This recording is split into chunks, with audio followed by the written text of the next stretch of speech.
happened back in the year of 2021, but it's just now being resolved in 2024 out of Harris County, Texas. A white 18-year-old who's now 21 years of age. His name is James Michael Sotelo. Now, this person named James Michael Sotelo, who was 18 at the time and now he's 21, he obviously was not a good kid. He wasn't a good student. He wasn't a good person. He wasn't doing anything positive with his life because he was a dropout. At the time, this James Michael Sotelo is a high school dropout, just a thug. Now, he invited a 17-year-old black youth to his house, okay, for a sleepover by the name of Corey Thompson. Now, these two, James Michael Sotelo and Corey Thompson, they knew each other from high school. They say that this was a sleepover. Now, apparently, at around 3 in the morning, Corey Thompson is trying to go to bed. He's trying to go to sleep. So when he's trying to go to sleep, James Michael Sotelo pulls out a 9mm and shot at Corey Thompson 13 times, hitting him 11 times in the back, everywhere. Hit him 11 times, y'all, right in the house, okay? This James Michael Sotelo person went so nuts that one of the bullets went through the wall and hit his brother in the face in the other room. Now, his brother did survive. Now, here's something else interesting about this. This James Michael Sotelo character, he was not intoxicated. He was not under the influence of drugs or anything. He had a clear head. You know, he admitted this. He just said to himself, let me go ahead and kill my black friend. Let me shoot my black friend up who's over here for a sleepover. It's just that stupid, y'all. It's just that stupid. Now, the assistant district attorney who prosecuted this case said, we asked the judge for a sentence of at least 50 years because this defendant doesn't care about what he did. He did not have any remorse for the victim, and there weren't any mitigating factors. But eventually, this James Michael Sotelo person, he got 40 years in prison, okay? He got 40 years for what he did to the black youth and 2 additional years for hitting his brother in the face in the act, which is a slap on the wrist, people. An absolute slap on the wrist for taking this young man's life and shooting his brother in the face. He could do 20 and get out. He'll be out in his early 40s with muscles and tattoos or whatever, if they'll probably keep him away from dangerous black men in the Texas penitentiary, which they'll probably do. But look at how cold and arrogant this is, this James Michael Sotelo. Okay, after he killed the young black man, they gave him a bail. Listen to this. After he did this to this young black man, they gave him a bail. Parents went and bailed him out. And while he was out on bail, he was rearrested again for carrying a gun. He was rearrested. Okay? So people, he gets 20 years. He blew the black child away at 17 years of age. The black child was 17, he was 18. The black child was a high school student and athlete, okay? And he just went and just shot at him 13 times, hitting him 11, just because.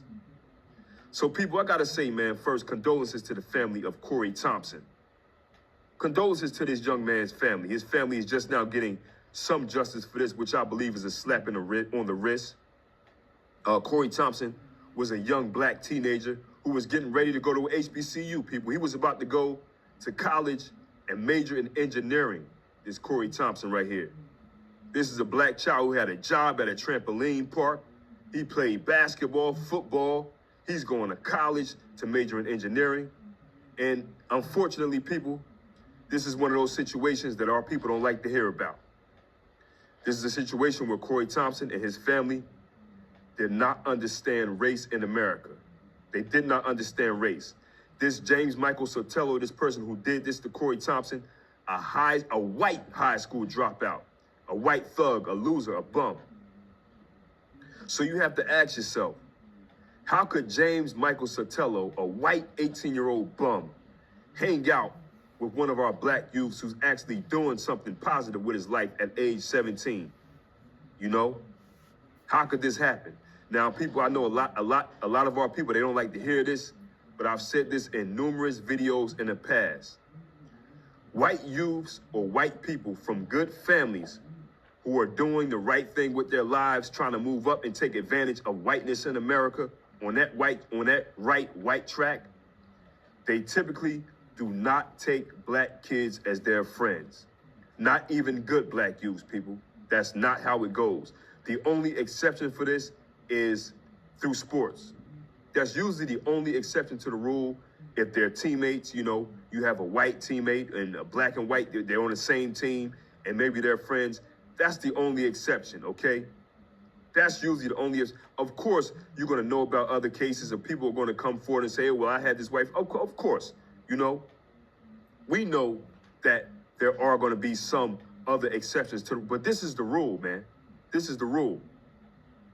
Successful white youths from good white families who are going to take advantage of being white in America typically do not take black youths as friends. Okay? And in those cases, when they do see this, and it's outside of sports, again, like I said, the cases where you do see black and white youths as friends, teenagers, high school, all that, is usually due to sports.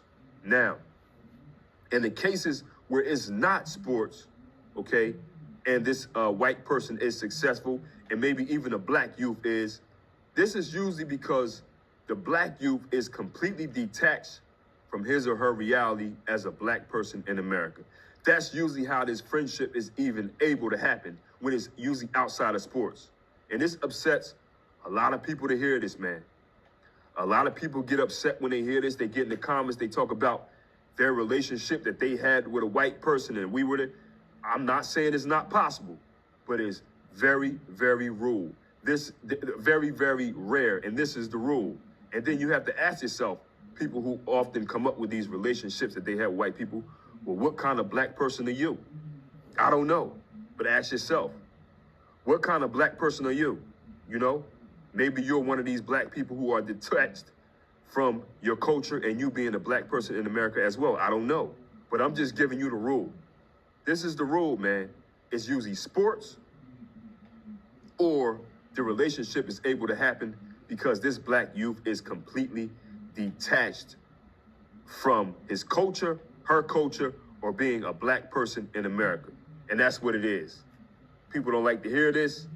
That's what it is. And another thing about a lot of our people, a lot of black people do not understand the different classes of white people in America. They do not understand what white trash is. A lot of black people just see, if it's white, it's a go. If it's white, it's a go. They don't understand the different classes of whiteness in America. This white kid right here, at 18, he was at the time, now he's 21. He was a thug, a monster with guns. And he killed this black child here, this 17-year-old black youth who was going to do something for absolutely no reason. Absolutely no reason. And this is also, you know, very prevalent in those romantical relationships that you see, okay? You see it there also. You see a decent black youth with a raggedy, big fat white girl, honey boo boo types, you know, things like that. You know, now you're starting to see more of these old Brad Thuggies with young black teenage girls as well, who may actually be doing something for themselves since you know, we got these people who want to make that popular now. You know, this is messed up. How is a dirty thug, white youth with guns, high school dropout, hanging out with a bright black child who has a job, he plays high school sports, he's going to go to college and major in engineering? How does that even happen? It'll never happen the other way. You will not get some young white children who come from families that are thriving and taking advantage of being white in America, a thuggy hanging out with them. It's not going to happen. This can only happen with us, and it's also due to the sickness of the heart, the spiritual illness called Caucasian European hypnosis. And here's the thing a lot of our people don't realize. A 18-year-old white thug is much more dangerous, okay? Now, I'm going to tell you why. When you get a black thug, somebody in the hood, you know, a hood terrorist, you know, 14, 15, 16, who's out doing these bad things, they're going to get caught up and they're not going to get a break. They're going to get locked up. They're going to go to the youth home. You don't hear about these white youths who were running around doing these bad things, going to these group homes and these youth homes and these youth correctional facilities very often. It's because they naturally get breaks when they do these bad things. So this right here, this thing right here, he's in the house with a gun. He just wants to go ahead and shoot his so-called black friend, who we know is not his friend, y'all. We know that. Shoot at him 13 times. How many other people did he do this with? See, these white thugs, they can get away with this stuff for years. When you have a young black youth who goes into a Walmart and steals some gum, they're going to the youth correctional facility. They're getting locked up already. They're going to do some time. They're going to get caught up. But these white thugs like him, they go around. He's probably been doing things like this since he was 14 years of age, people. It don't happen overnight with them. One thing about black people, when we do terrible things, when we get caught up, either we're going to face the music from the authorities, we're going to be held accountable for what we do, or we have vigilante justice. That's why you see in these hoods, you see 16, 15, 14-year-old black kids getting their beaks blown off already. Why? Because there's a such thing as vigilante justice in the hood. You do the wrong things, it's going to catch up to you. Okay? You do the wrong things, you're going to end up getting locked up and going to these youth correctional facilities. It's not work the same for these white thugs. That's why they're a lot more dangerous, because they're out and they're doing things and they're getting breaks time after time. Look, this dude shot at somebody 13 times in his parents' own house, even shot his brother in the face, and they went and got him out. That's what I'm talking about, y'all. Okay?